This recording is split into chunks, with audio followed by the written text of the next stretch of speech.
Hello from Mission Control. Hopefully, you are all doing well and keeping busy, keeping safe as we continue on our adventure together.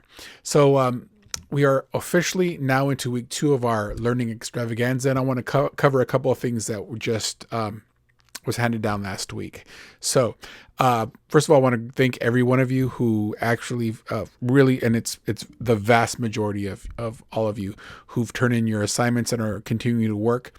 And thank you to all those who've reminded me throughout the week if you needed anything, or sent me a message to remind if you needed anything. I'm here for you. That's one thing I really want you to understand, is that it doesn't bother me. Ask me any questions. I will be more than happy to kind of help you, or ask somebody else to help us. All right. So one of the big things now is I want to talk about is the grading policy. All right. It came down last week, and it talks about, or actually they mandated kind of what it's going to look like for the remainder of the year, at least until we are, or while we're working on this online deal. Now, we've converted into what's called a pass and fail system. And what that entails, or what that means, is that instead of getting a number grade, you're going to get either a pass or you're going to get a fail for the 5th 6 weeks and possibly the 6th 6 weeks. So we really need to stay vigilant on our assignments. So I will be continuing to grade them this week, everything you turned in from last week. So please get it all in. And it's going to be based off a rubric that has a 1 through 5 rating. Now, I will tell you this. At this moment, we are just kind of learning all of this online tools together, and I want to make sure that you understand that as long as you're putting an effort and we have some communication between us, I believe virtually everything that you're turning in is going to be a pass, or at least we can get it to be a pass. Okay. Eventually, if there's something that you're missing, what we don't want, and I guess this whole pass fail deal is for someone to just ignore it or just not do anything. If you have questions, we have the remind system, or you can actually message me through Classroom. So before we get any further, let's go take a look at the rubric that I'm going to use every week to kind of give you your pass fail ratings. All right. So if you look here, I went ahead and I've created or downloaded the rubric that I've put into Google Classroom. So you can see this in Google Classroom at any time. And it's a breakdown of a rubric that they want us to use. And it's a rubric between 1 and 5. And so each week I'm going to go through your lessons, and I'm going to give them a rating between a 1 and a 5. And distinguished is the highest of all the scores that I can give. But if you look over here where it says notes and teacher comments, this is a description of what it will entail. And again, I'm not going to go in through this. I would like for you to read it yourself. But I will tell you that this is more of a superior type of performance, right? You've mastered all the skills, and and the work is at a high level, and you're on track with a mark of pass. All right. So again, this is a pass-fail system. Advanced, you did really well, and you're showing significant mastery of the process and the skills. You don't have any significant errors, but you may have a couple, and that's when you'll get an advanced, right? Proficient 3, you have some errors in it, okay? And you have like a basic mastery of everything. And again, this is not a bad grade. A 3 is not bad, but you would get a 3, and then you'll be on the mark for a pass or fail. Now, let me just tell you a little moment here. I'm going to stop at 3 for a moment. For those of you who are, you have really high expectations, and you really want to make sure that everything is a 5 because you are a 5/A student, proficient means that you have a really great grasp of the material. All right.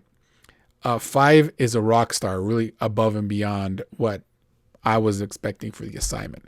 So unless that correlates to where we're at, that's when people will get a distinguished rating.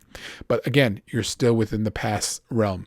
All right, let's go back and let's continue. I'm scrolling down to the same rubric that's in your Google Classroom under the overview for this week. And the student makes some significant errors. You're going to get a 2. So let's just say that there's a lot of problems with the work that you've turned in. But you're showing that you are learning, or you have learned some of the skills for the week. You'll still get a pass, but you may get a message from me saying, hey, you're missing some key parts. You got to go back and redo this, or you got to reopen it, resubmit, and redo it. From 2 to 1, you're going to be having to do extra work to get back so you can get a 3 or higher, right? Because that's where we want you. So here's a 1. All right. So here's a 1, and it is a work that's turned in that shows minimal mastery. There could be lots of errors or misunderstandings. Well, let's try to avoid all of these by just making sure that you ask questions if you don't understand the assignment through a remind, and we may be able to set up a Zoom.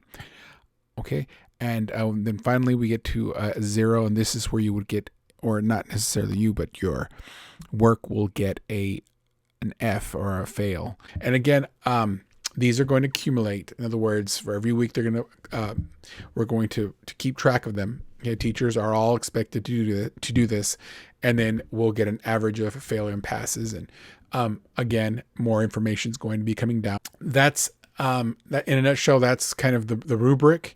On top of that, one more thing: students in grades 2 through 12. That means every one of you. We're going to have a summative assessment. In other words, we're going to have a final for this online learning, that you've learned all of these different TEKS and so on and so forth. For each class, I'm not going to break it down yet because I'm still deciding what it's going to be. Obviously, every class is different, but I'll get into more of that later. I don't want to take up too much time, but just know there will be a final. All right.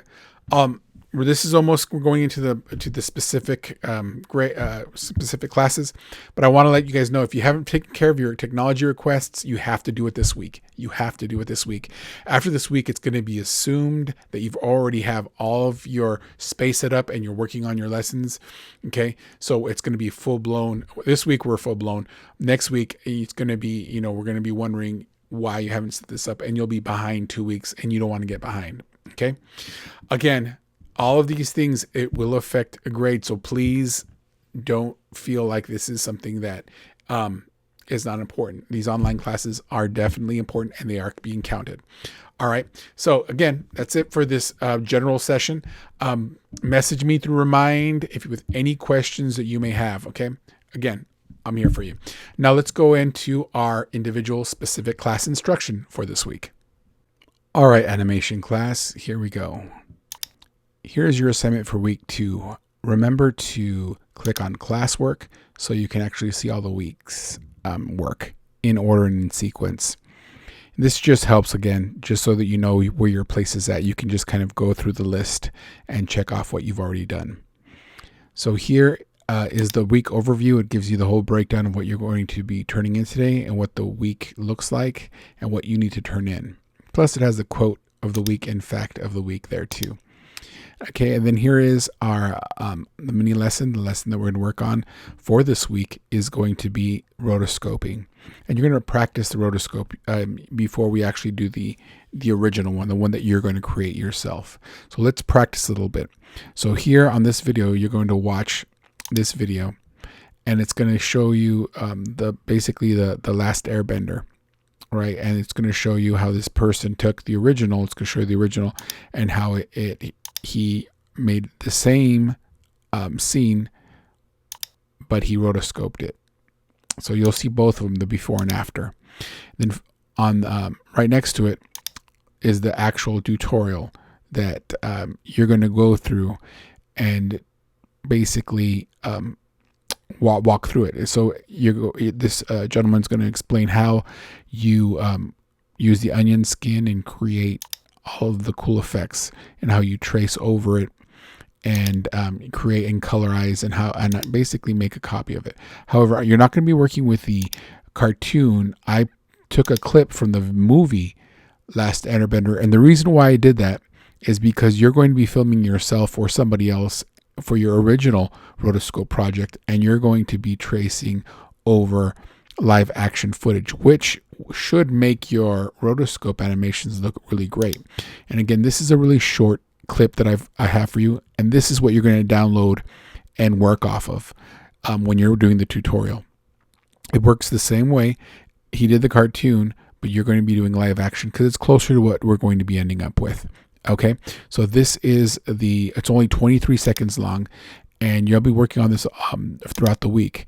Again, this is something for us to practice our rotoscoping techniques and to get it down before we actually start working with our own projects, okay, which will be next week. And finally, this last tutorial video here is going to show you how to export it. In other words, you need to take your rotoscope and save it to a file that you're going to turn in to me. And this video here, it's only 2 minutes and 12 seconds long. It's going to show you how to export it so you can turn it in to this rotoscope tutorial and practice. All right, so perfect. If you have any questions, make sure you call me. Well, actually, when you text me through Remind, so I can basically walk you through anything if you have any questions. Once again, I miss your faces, voices, and personalities, and I hope to see you soon. Until then, this is Mr. Juarez signing off.